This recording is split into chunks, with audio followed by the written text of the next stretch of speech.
Welcome to a very special edition of Building the Grenadier. After all the talk, all the speculation and all the planning, INEOS Automotive is finally prepared to let us see the exterior of their all-new 4x4. So, here you go.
I bet that's got you talking.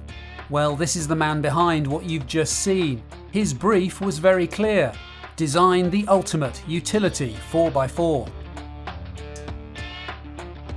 This is a very big day for Grenadier. Yeah, it's been a few years of pretty hard work. This is a very exciting day because it's the first time really that everybody can see what we've been busying ourselves with for the last few years.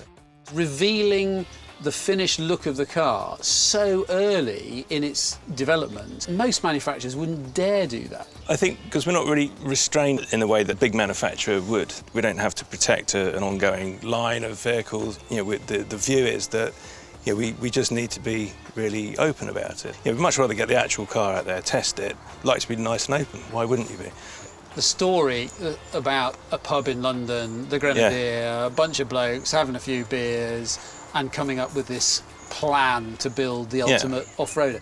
Is that really what happened, or was it a much more conventional brief to years ago? It pretty much was exactly that. It seemed that the sort of last of the proper utility vehicles were about to stop. There was a character about them that we all kind of felt we were going to miss, and you look around and there was nothing that was really very appealing, and Jim being Jim, let's do something about it. And as we basically worked out what it was about the character of these older vehicles, what was the DNA that gave it that character, and as we understood more, you start to see why these vehicles start to look in the way that they do. We didn't sort of set out to make it look like anything else. It was always sort of engineering led.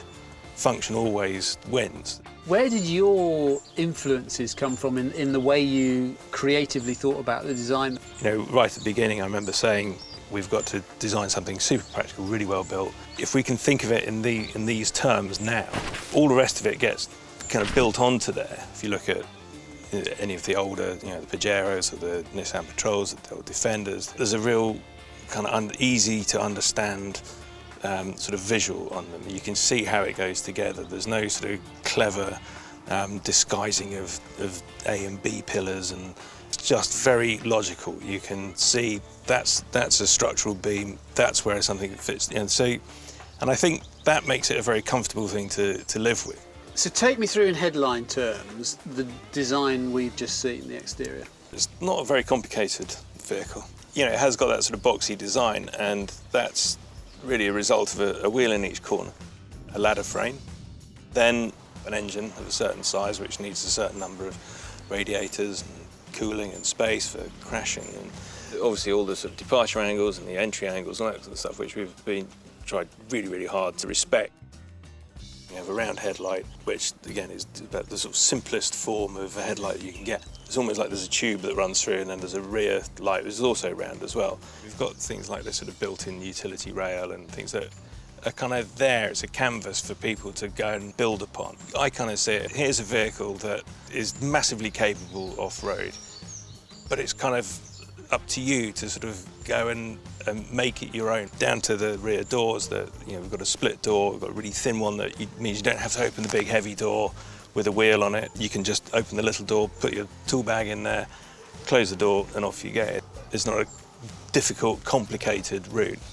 The look is kind of interesting though, isn't it? Because clearly it has to be functional. It's got to get the job done. It's got to work, particularly for those people who are going to work it.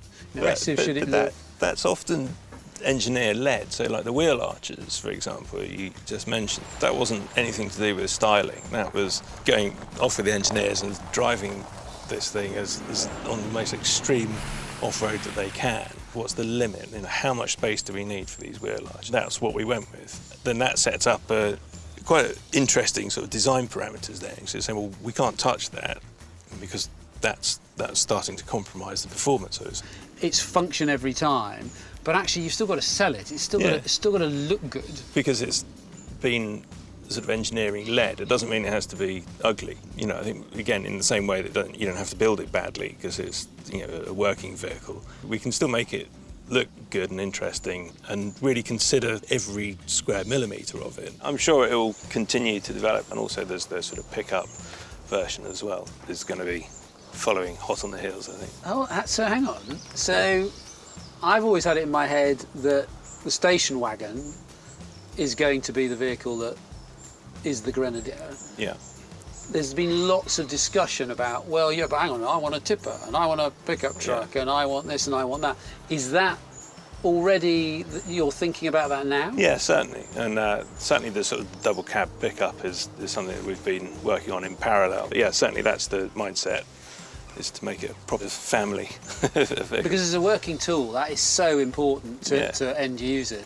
Yeah, and I think that's part of the whole spirit of this sort of vehicle, is that there's not a single use for it, and people do like to modify and adapt and build onto existing vehicles, and so that's always been in the back of our minds. I know from personal experience that vehicles that I love very much, that are utility vehicles, have not been comfortable. I enjoy it, but I have to really kind of put up with some suffering to get that enjoyment. And why should that be the case? Well, I think that was a lot of the thought was that you don't have to make it badly, you don't have to suffer just because you're using your vehicle to go to work in.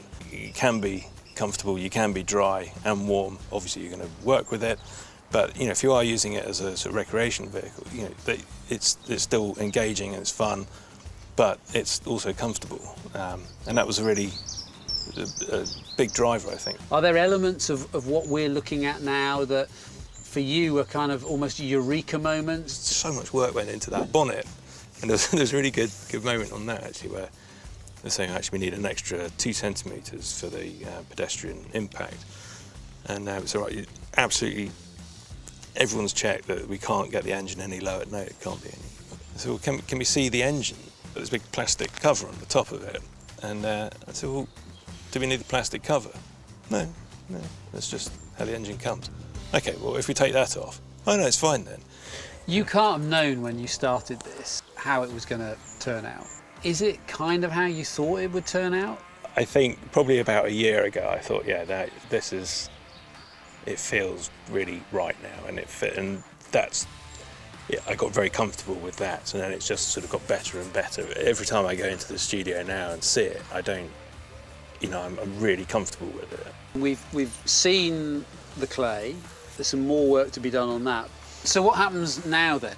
I mean, we're pretty happy with most of it. So there's a few details that need to be resolved yet.